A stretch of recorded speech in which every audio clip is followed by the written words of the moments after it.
तो hi friends, मैं चंदन राज। जैसे कि पीछे के जो लेक्चर थे प्रैक्टिस सेट नंबर फर्स्ट, उसमें मैंने 1 से 50 क्वेश्चन तक मैंने आपको बताया था और उसमें ज़्यादा नहीं कर पाया था क्योंकि मैंने उसमें एएनएम का जो बिहार अभी जो निकला है एग्ज़ाम के लिए वैकेंसी, वो उसमें कैसा क्वेश्चन पैटर्न रहेगा उसके बारे में मैंने बताया था। तो इसलिए आप उस वीडियो को ज़रूर देखें ताकि आपके लिए भी यूज़फुल होंगे बहुत ही ज़्यादा। तो चलिए आज हम बात करते हैं 50 क्वेश्चन नंबर से। सबसे पहला बोला गया कि माँ का पहला दूध क्या कहलाता है। सबसे इम्पॉर्टेंट क्वेश्चन, पीला दूध या फिर प्रवास दूध या फिर कोलेस्ट्रम या फिर कोई नहीं। तो ये आप बचपन से पढ़े होंगे, कोलेस्ट्रम बोला जाता है। माँ का पहला दूध को क्या बोलते हैं? कोलेस्ट्रम बोलते हैं। सेकंड क्वेश्चन की ओर बात करते हैं कि जल का खारापन दूर करने के लिए उपयोग किया जाता है। जल जो जैसे खारा पानी लगता है तो उसमें हम लोग क्या चीज़ यूज करते हैं उसके बारे में बात किया गया है 51 क्वेश्चन नंबर में।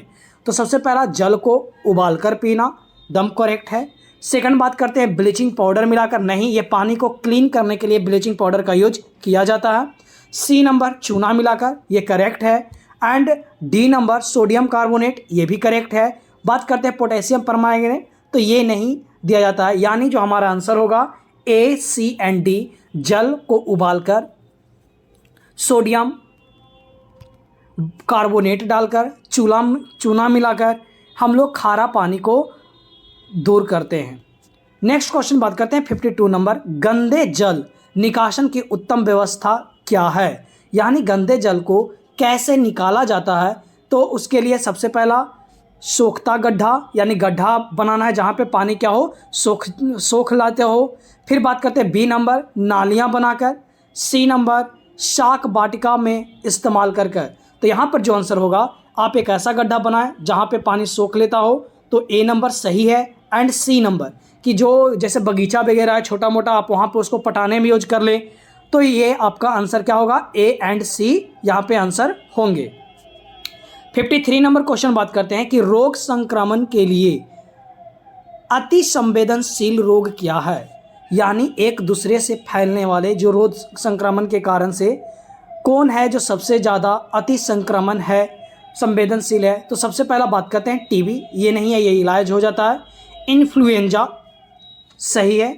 सी trachoma, D number typhoid, F number jaundice, E number jaundice and F number measles. तो आपका क्या होगा, अति संवेदनशील रोग में आपका आता है measles, trachoma, influenza and jaundice. तो आपका आंसर हो जाएगा बी, सी, ई, एफ। नेक्स्ट बात करते हैं कि समुदाय स्वास्थ्य का अर्थ क्या होता है। समुदाय यानी समाज, तो इसका स्वास्थ्य का मतलब क्या होता है, स्वास्थ्य का विकास, नहीं।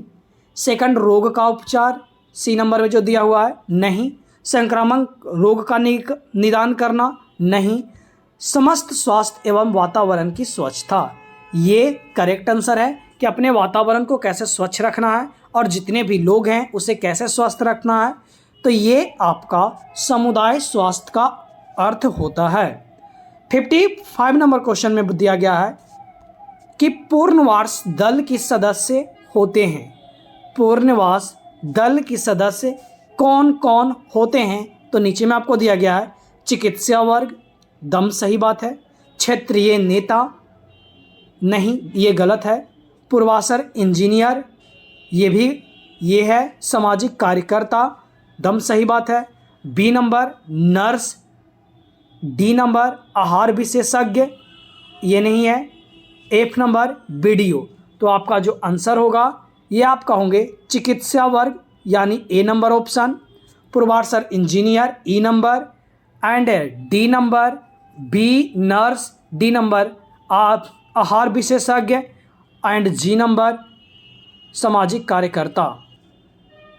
56 नंबर क्वेश्चन में बोला गया है कि अंडर 5 क्लिनिक द्वारा संपन्न होता है। क्या क्या संपन्न होता है?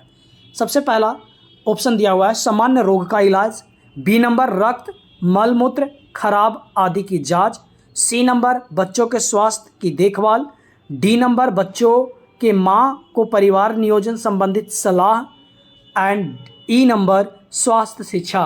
तो इसमें अंडर 5 क्लिनिक में बच्चों को स्वास्थ्य के लिए देखभाल के लिए किया गया है और बच्चे के माँ परिवार नियोजन संबंधित सलाह के लिए यह अंडर 5 क्लिनिक आते हैं। नेक्स्ट बात करते हैं, राष्ट्रीय ग्रामीण स्वास्थ्य मिशन के तहत निम्नलिखित योजना संभावित होती है। कौन कौन से निम्नलिखित योजना है जो राष्ट्रीय ग्रामीण स्वास्थ्य मिशन पर चलाया जाता है? सबसे पहला anganwadi, B number Rog Kalyan Samiti, C number ASHA, D number Janani Suraksha Yojana, E number MCH and F number Yashoda कार्यक्रम। तो इसमें आपका जो है वो ए नंबर नहीं होगा, आंगनबाड़ी नहीं है, और आपका MCH जो कि मदर चाइल्ड हेल्थ है ये दोनों नहीं होगा, बाकी सभी होंगे BCDF जिसमें रोग कल्याण समिति, जननी सुरक्षा योजना, यशोदा कार्यक्रम और आशा। नेक्स्ट बात करते हैं कि टीका द्वारा नियंत्रण होने वाले रोग, जो वैक्सीन पढ़ते हैं उसी को हम लोग क्या बोलते हैं, टीका बोलते हैं। तो उसके द्वारा कौन कौन से डिजीज हैं जिसको नियंत्रण किया जाता है?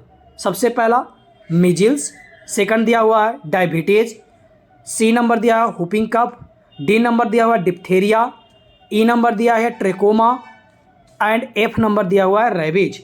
तो आपको पता होगा क्या क्या चीज़ का वैक्सीन पड़ता है। खसरा का पड़ता है, हुपिंग कफ का नहीं पड़ता है, ट्रेकोमा का भी नहीं पड़ता है, रेबीज का पड़ता है, डिप्थेरिया का पड़ता है। यानी आपका जो आंसर होगा ADF होंगे। कौन कौन होंगे? ADF होंगे।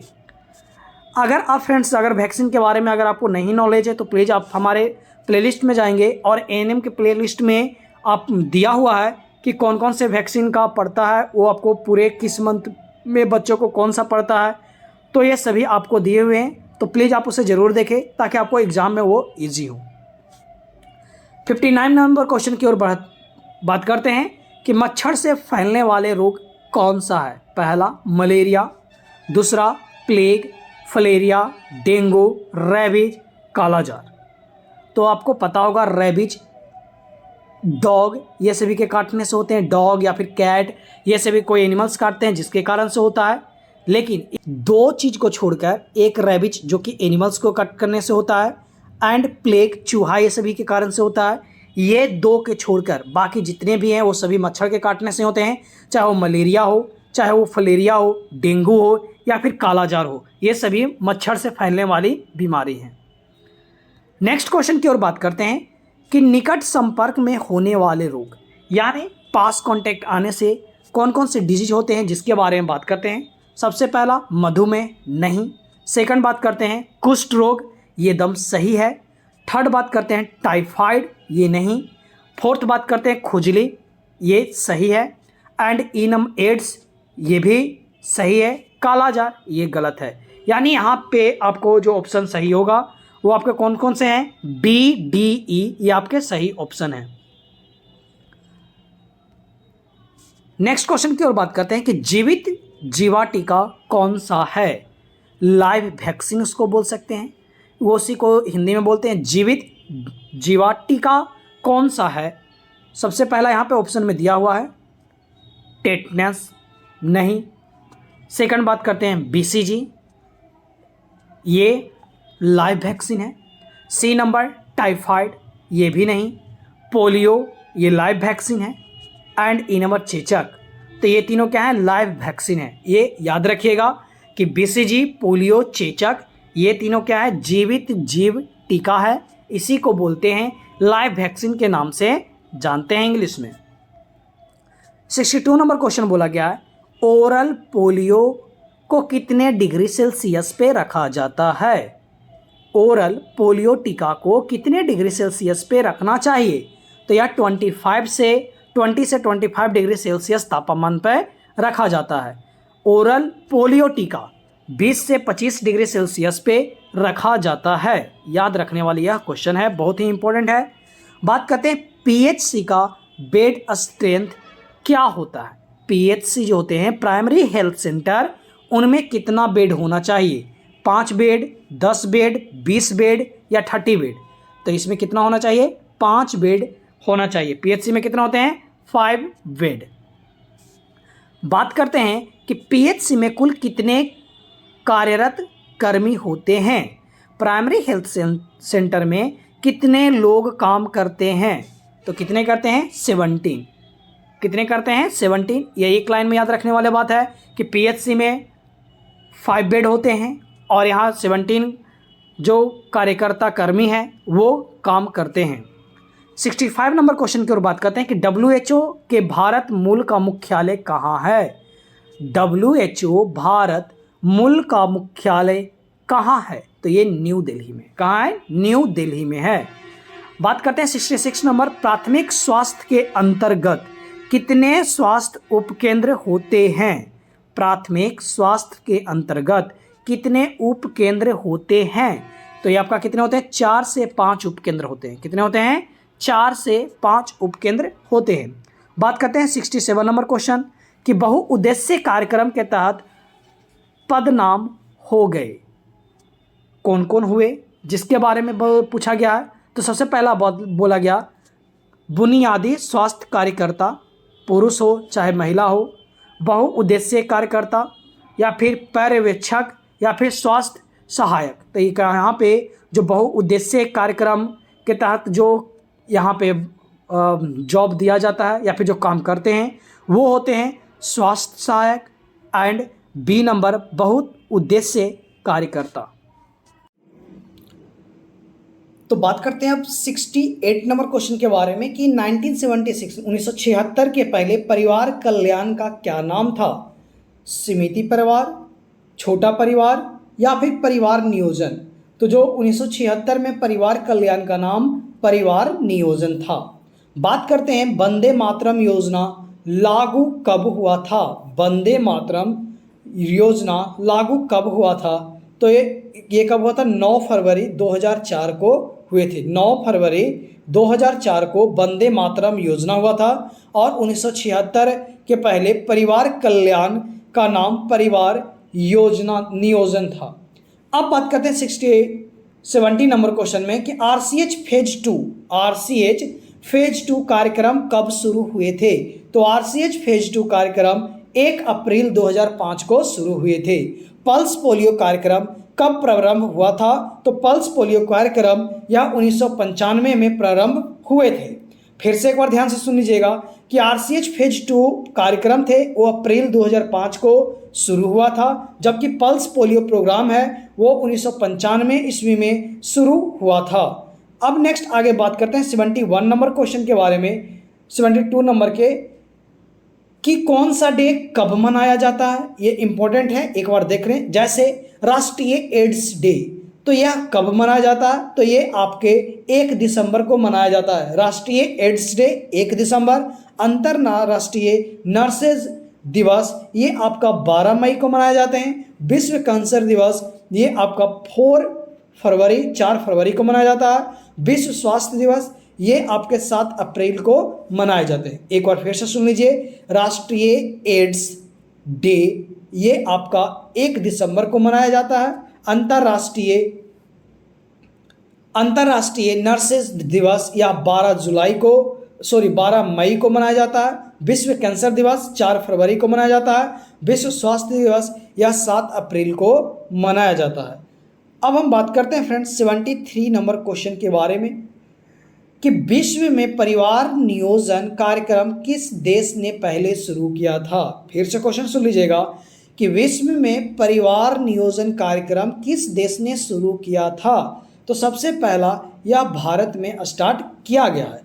रतौंधी, जिसको हम लोग इंग्लिश में नाइट ब्लाइंडनेस बोलते हैं, यह कौन सी विटामिन के कमी से होती है? सबसे इजी क्वेश्चन, यह विटामिन ए की कमी से नाइट ब्लाइंडनेस होता है, जिसे हम हिंदी में क्या बोलते हैं? रतौंधी के नाम से जानते हैं।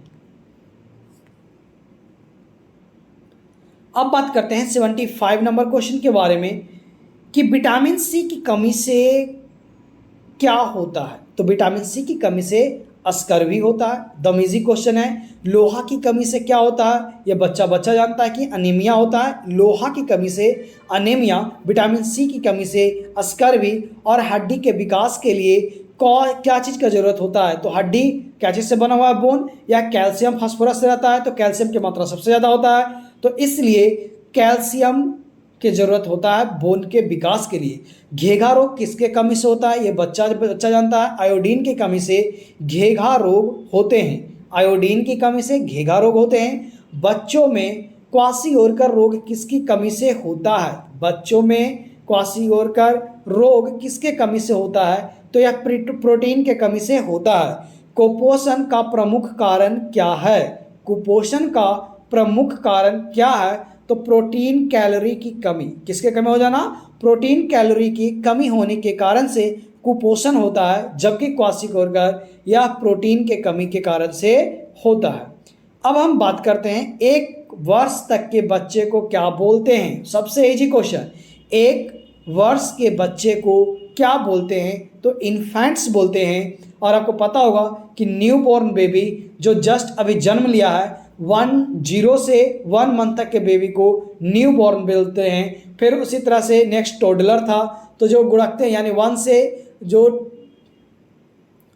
2 ईयर्स तक के जो बच्चे होते हैं उनको टोडलर्स के नाम से जाने जाते हैं। और हम बात करते हैं 82 नंबर क्वेश्चन के बारे में कि वीनिंग का अर्थ क्या होता है? वीनिंग का अर्थ क्या होता है? तो वीनिंग आपको पता होगा कि माँ का दूध छोड़कर अन्य दूध ठोस तरल पदार्थ देना। नहीं समझ में आया? वीनिंग का मतलब होता है कि जैसे कि बच्चा बचपन में क्या होता है, वो मदर का सिर्फ मिल्क ही पीते हैं, लेकिन उसके मिल्क के साथ में जब हम लोग अदर पदार्थ वगैरह देते हैं, जैसे रोटी हो गया, दलिया हो गया, ये सभी अगर आप उनको बच्चे को खाने के लिए देते हैं तो इसी चीज़ को क्या बोलते हैं? वीनिंग बोलते हैं। 83 नंबर क्वेश्चन कि सामुदायिक विकास कार्यक्रम कब प्रारंभ हुआ था? सामुदायिक विकास कार्यक्रम कब प्रारंभ हुआ था? तो यह 1952 ईस्वी में हुआ था। कब हुआ था? 1952 ईस्वी में हुआ था। नेक्स्ट बात करते हैं, भारत की अंतिम जनगणना कब हुई थी? भारत में अंतिम जनगणना 2011 में हुई थी। भारत में जनगणना कितने वर्ष पे होती है? तो भारत में जनगणना 10 वर्ष पे हर एक बार होते हैं। नेक्स्ट बात करते हैं, आबादी वृद्धि का प्रमुख कारण क्या है? आबादी वृद्धि का प्रमुख कारण क्या है? जन्म मृत्यु दर का अंतर होना? नहीं, गलत है। बाल विवाह? नहीं, गलत है। सी नंबर 2 बच्चों के बीच से अंतर नहीं होना? गलत है। जीवन प्रत्याशा की कमी? ये भी गलत है। यहाँ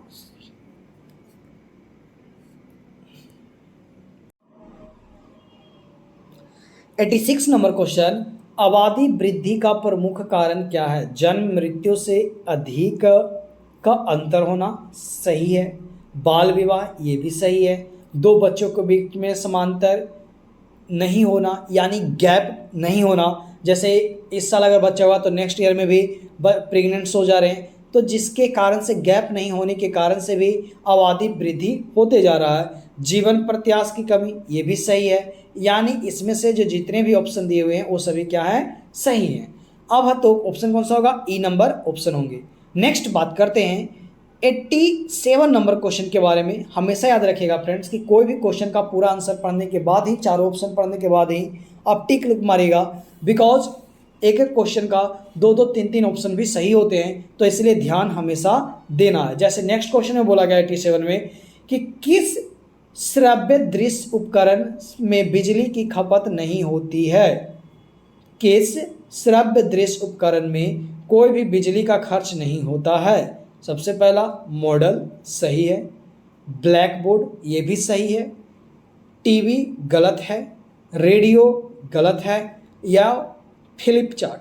ये 3 जो आपको मॉडल हो गया, ब्लैक बोर्ड हो गया, फ्लिप चार्ट हो गया, ये श्रव्य दृश्य उपकरण में बिजली खपत इसमें नहीं होता है। आपको अरे खपत नहीं होने का मतलब सीधे है कि उसमें इलेक्ट्रिसिटी पास नहीं होना। तो आपको पता है फ्लिप चार्ट में या फिर ब्लैक बोर्ड है, ये सभी में कभी भी बिजली पास नहीं होते हैं। इतना छोटा सा बात के लिए इसे चलिए नेक्स्ट आगे बात करते हैं 88 नंबर में कि फ्लोरेंस नाइटिंगेल कौन थी? फ्लोरेंस नाइटिंगेल कौन थी? समाज सेविका? नहीं, ये तो है ही थी, लेकिन कौन सा? नर्सेज व्यवसाय की संस्थापक। सही है, नर्सेज व्यवसाय की संस्थापक थी। बात करते हैं 89 नंबर के बारे में कि राष्ट्रीय नर्सेज डे 12 मई को क्यों मनाया जाता है? कि नर्सेज डे 12 मई को क्यों मनाया जाता है? तो यह फ्लोरेंस नाइटिंगेल का इस दिन जन्म हुआ था, तो इन्हीं कहते पे हम लोग क्या बताते हैं, नर्सेज डे सेलिब्रेट करते हैं। 90 नंबर क्वेश्चन है कि महामारी में प्राधिकारी पदाधिकारी द्वारा जारी किया जाता है।